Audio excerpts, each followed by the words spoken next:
La Biblia dice, dad las gracias en todo momento, pero la persona a veces estamos acostumbrados a dar las gracias cuando todo va bien.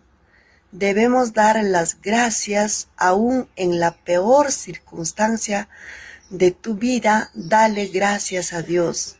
Agradece por todo.